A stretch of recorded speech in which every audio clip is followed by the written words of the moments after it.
Hello everybody, this is Kill Me Horde, and I'm here to present to you I Live Under Your House. Because I live under your house. And we're gonna do the main story for now. I open my eyes and here I am, home again. It's such a wonderful feeling. For years I've been digging these tunnels, and I don't even really know how long they are, or how many turns they have, and yet I find it easy to navigate here. All the information about this place is stored inside my head at the level of conditioned reflexes.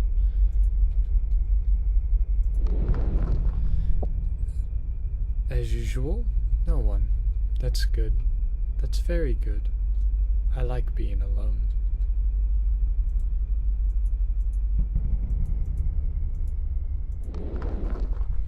This is the main hall. How nice it is here. Every time I come here, I feel joy and pride because I dug all these holes. I don't even know which hole to go into first today.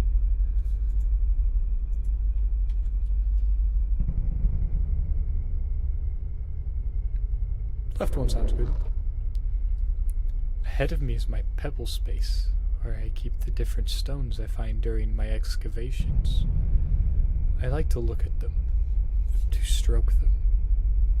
Oh, how I like to stroke them. Sometimes I even dream about stroking a stone, and then the feeling is so real. I can feel it at the tip of my fingers. I love stones.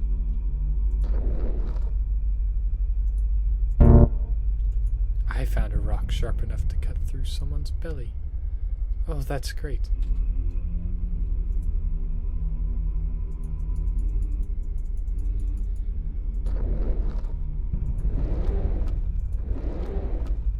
This is my sleeping place, where I usually sleep. Although I could sleep anywhere, I still prefer to sleep here. I'm so tired, but I can't sleep yet.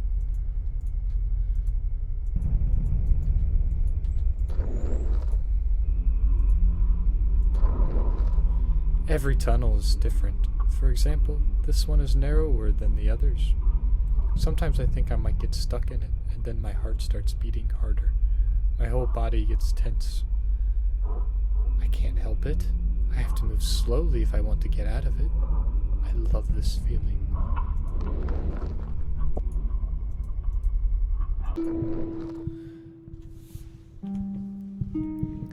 She died when I was born, or so it seemed to me. I never knew my father. And maybe a creature like me has no father at all. For as long as I can remember, I've been alone all my life.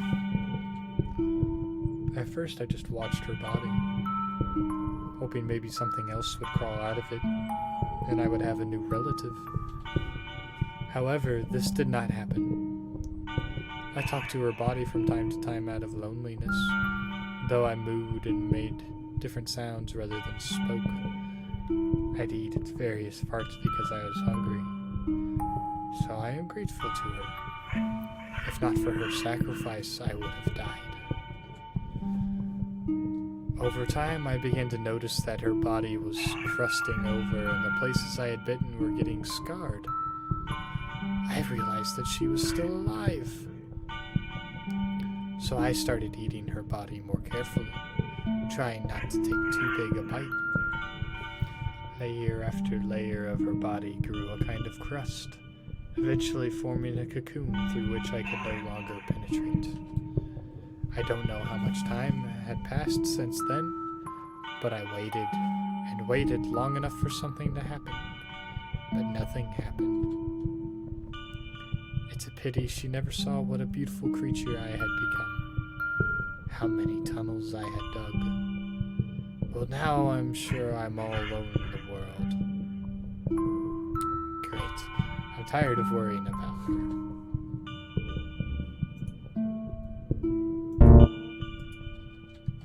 The remnants of the creature I came out of.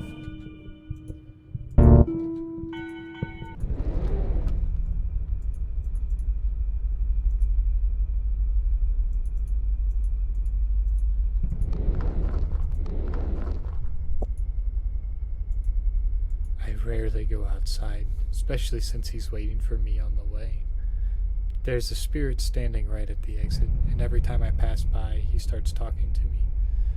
I don't like to intercourse with him.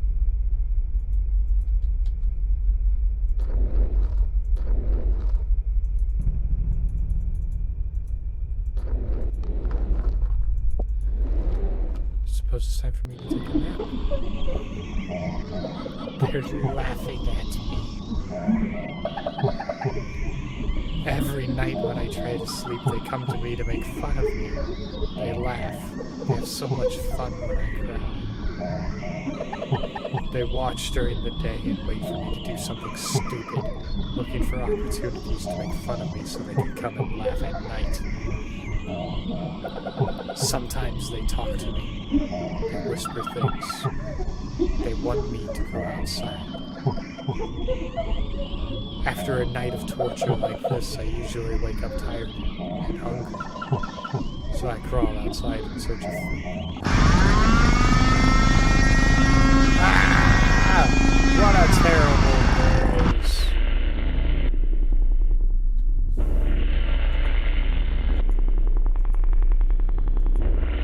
I didn't do the walls and surroundings of this place. Surprisingly, it's always been this way. I can't even imagine how such a wonderful place came to be, as if it had been prepared especially for me.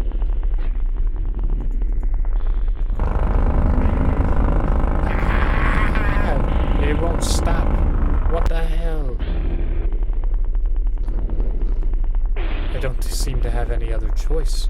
I have to go outside and see what's going on. There you are. I knew you'd show up soon. It's because of those noises, isn't it? I don't want to leave my home. Maybe it will subside on its own. Nonsense! Maybe they came to take your home. Maybe they came for you. Who knows what's making those awful noises? You must come out. Okay, so I'm out, and then what? You know what's next. The same thing you always do, the same thing you do when you're hungry. What makes your breathing quicken and your whole body tingle. It's time to go outside again. As soon as I crawled out into the open air, a disgusting sight came into view. There were metal creatures everywhere, and a horrible-looking structure stood before my eyes. I had no specific plan of action, but one thing was obvious to me. There is construction going on, and they are building right over my head, and something has to be done about it. There were too many people around, and I couldn't act out in the open. I had to wait for the right moment, and I started watching. The vile creatures will pay for disturbing my peace.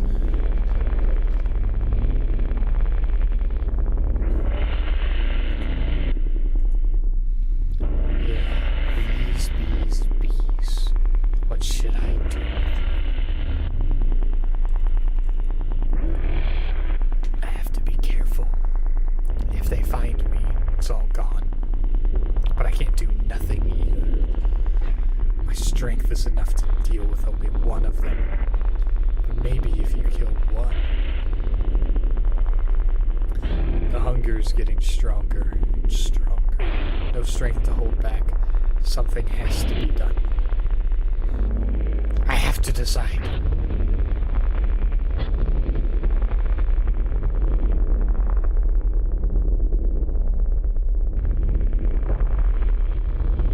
I'll spare them for now.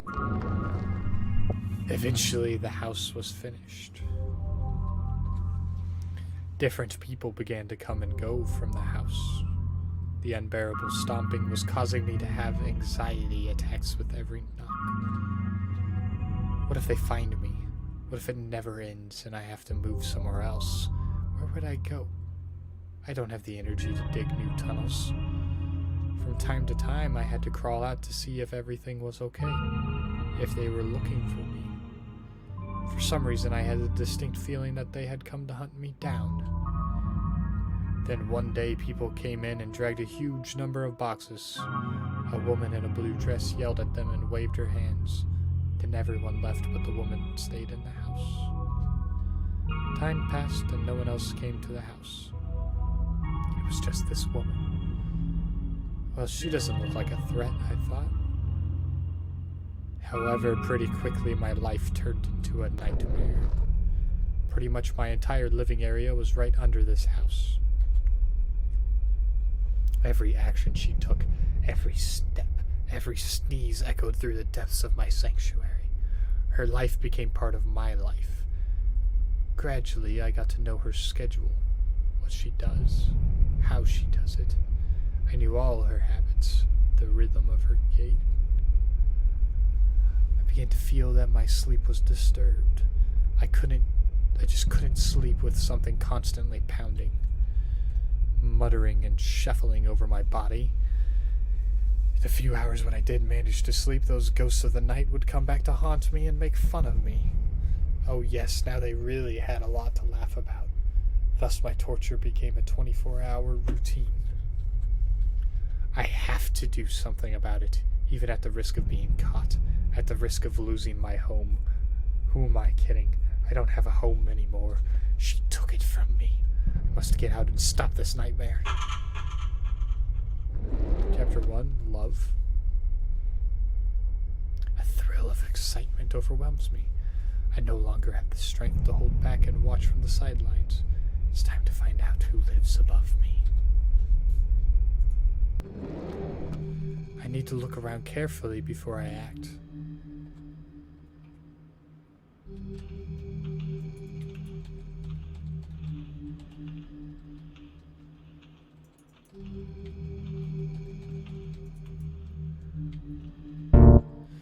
This is the first time I've ever been inside a human house. There's so much space, it makes me sick. The only thing worse than this is the outdoors.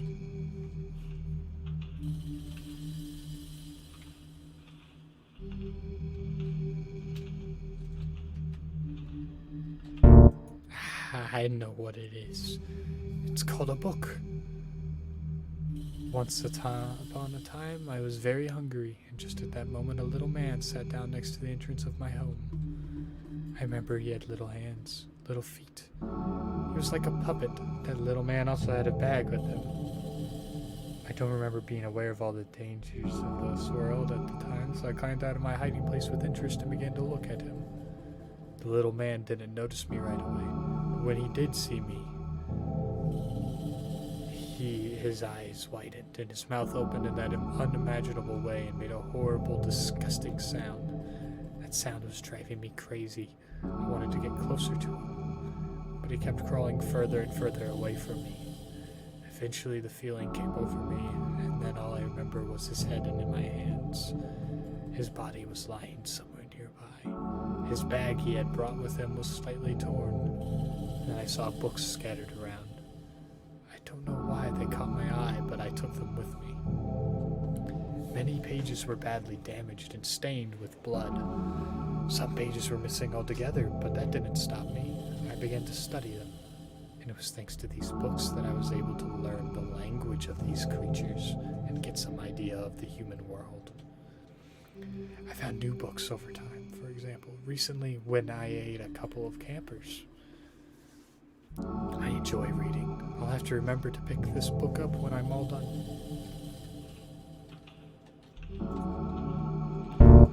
I'm not familiar with human life, but I once saw construction workers staring into a similar dark box. They stared so intently and sometimes shouted something and raised their hands in the air. Strange creatures.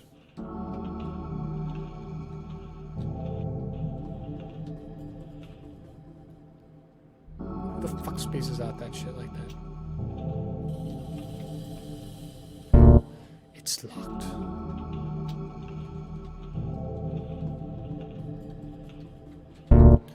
These sick bastards are ripping out plants and putting them in containers. I find it difficult to understand the meaning of these perverse acts.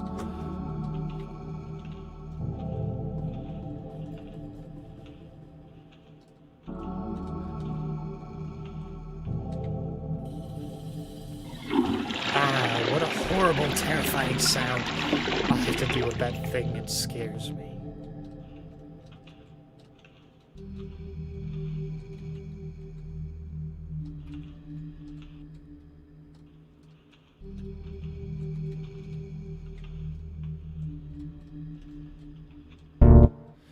remember people lugging these boxes here. I wonder what's in them.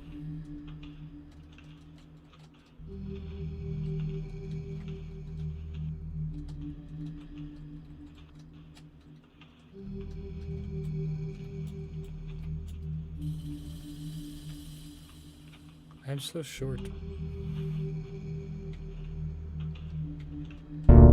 That's it. There she is, lying in front of me. All that's left to do is take the first step. But I don't dare. Why? Something is wrong. My mood is not the same. I don't feel the same rush of energy and unbearable restraint as before. Maybe I should come back later. Apparently now is not the right time. Yeah, I should definitely keep an eye on her. Maybe it's a trap. Well, until next time, Birdie. Why couldn't I kill her? And all the sounds she makes now don't seem so disgusting to me. I would even say that I became interested in hearing what she was doing. There's water running down the pipes somewhere. And here she seems to be taking things out of boxes. Huh. I wonder what she keeps in them after all. I think when I was lying at her door, I felt something strange. A feeling I'd never had before towards another living creature. And so I look at the pile of skulls and I want to take some of my best skull, my dearest one, and take it to her. Leave it under the door somewhere. What is happening to me?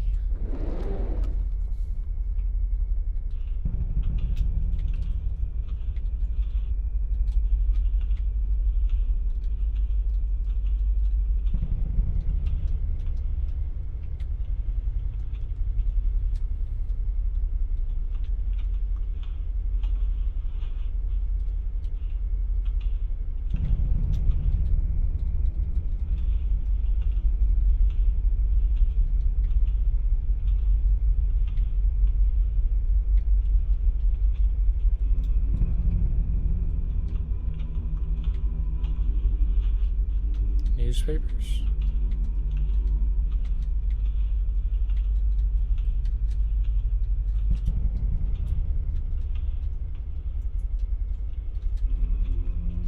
Interesting.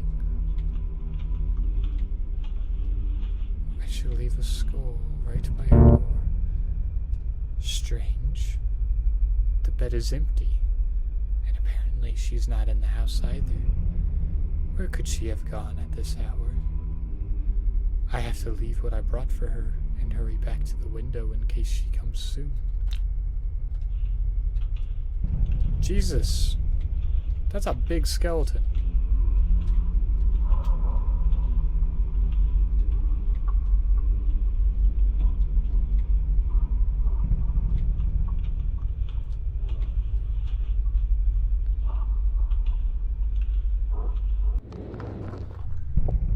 Here you are back again, but something has changed in you. Nothing has changed in me. Everything's the same as before. Is it? I thought you liked being alone. It is, and I will always be alone. I don't need anyone by my side. Why did you hesitate when you had a chance to kill her? What are you hoping for? What do you think will happen when she sees you? The same thing that always happens. Shut up! Your mere appearance will cause her to vomit. You're different from her. Shut up, shut up, shut up, shut up, shut up! Or do you think she'll move here? Maybe, but only if in pieces, right? Shut up, you vile spirit. I'll prove you wrong.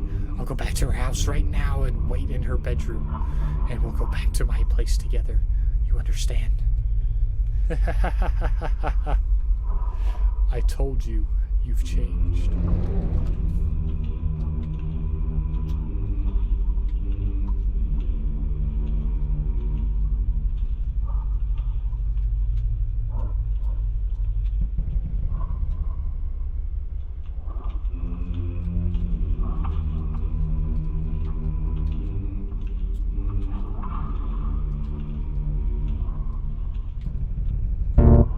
note addressing Mark. Mark? Who is he? The note tells him to remember to pick up the box from the nightstand that contains candles needed for. I don't understand. There's a lot of words I don't know. Mary. Damn it, Mark, we did it. Or, take it to the basement. Pay attention, it's still moving. Should we just dismember it right in the basement? My whole body hurts terribly. What happened? I don't remember how I got here at all. I read the note, and then...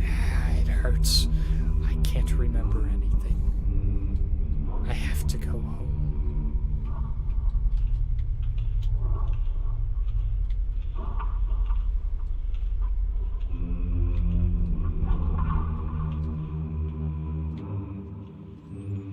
All the doors are open.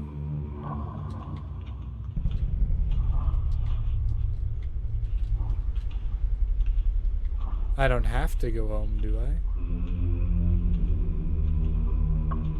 I can get my revenge. I can kill Mark and Mary for knocking me out. That didn't work. They must be outside the front door, then.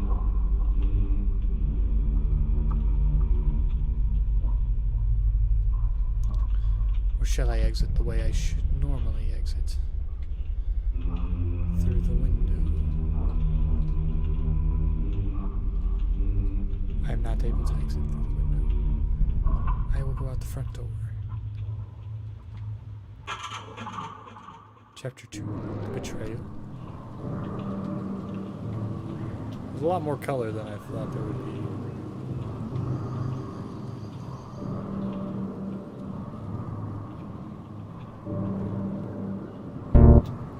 This is the tent of those pesky campers.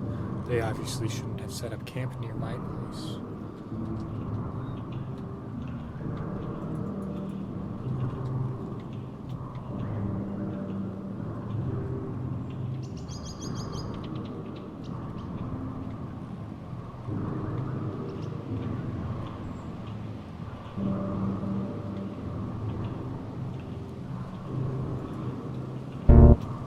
It won't be long before I'm home again.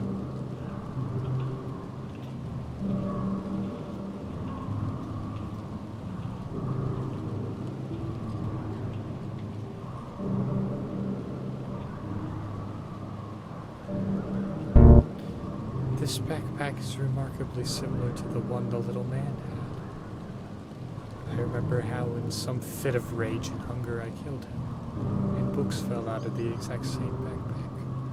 I took them, and that's how I learned to understand the language of humans. What's going on here?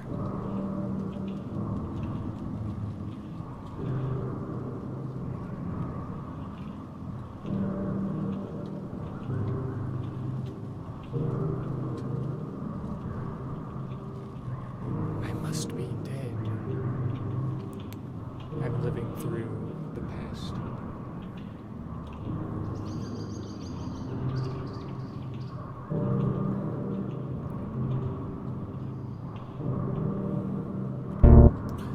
What is it? Salt? It wasn't here before. My body feels weak and sleepy, so I think I should lie down for a while. But I need to go first. Did it really work? Why is that thing still moving? Fuck, something's wrong, Mark.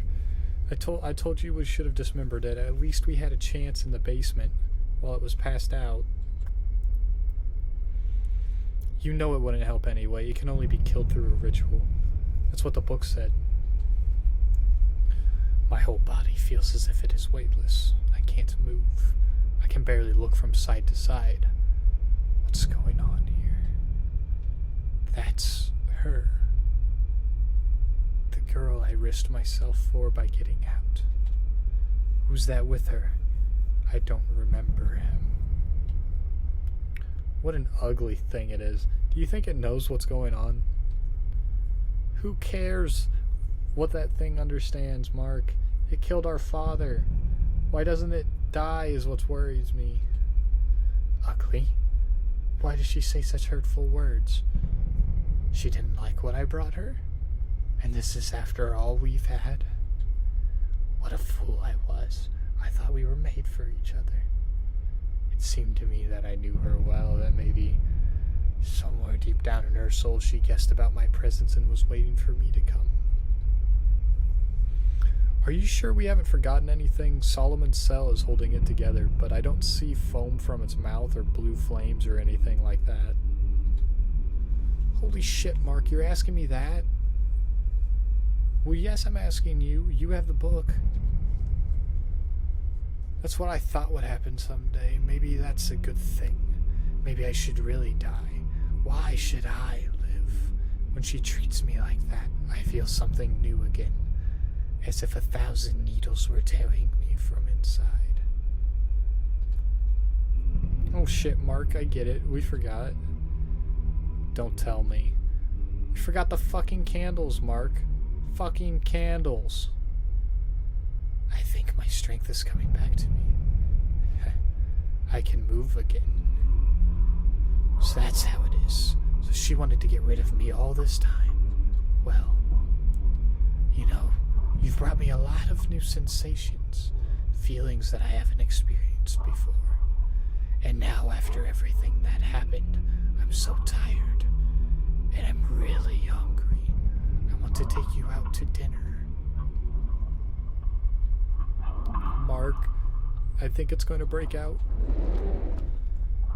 Now it's your turn to come to my house.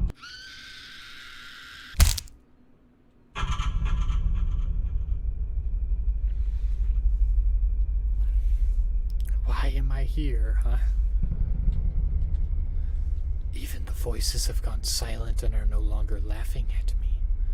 The spirit no longer speaks to me too, and I dream only of darkness. Ever since the day I killed Mary, I've been lying next to the cocoon of my creator. I don't do anything. I just lie there and stare into the darkness.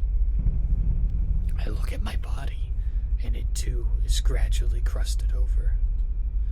No one ever moved into Mary's house, so I could enjoy the silence, but I don't need it anymore. The crust is about to cover my eyes, and then I'm asleep for I don't know how long, maybe even forever. From everything that happened to me, I understood only one thing. When I was at her bedside for the first time, when I saw her bare heel dangling from the bed, I should have eaten her at that moment.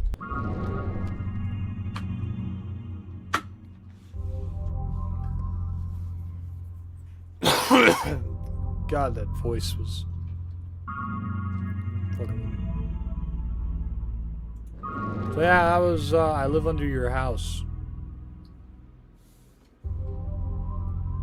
See you all in the next game. I'm not going to explain myself. I'm not going to explain anything here. Bye-bye.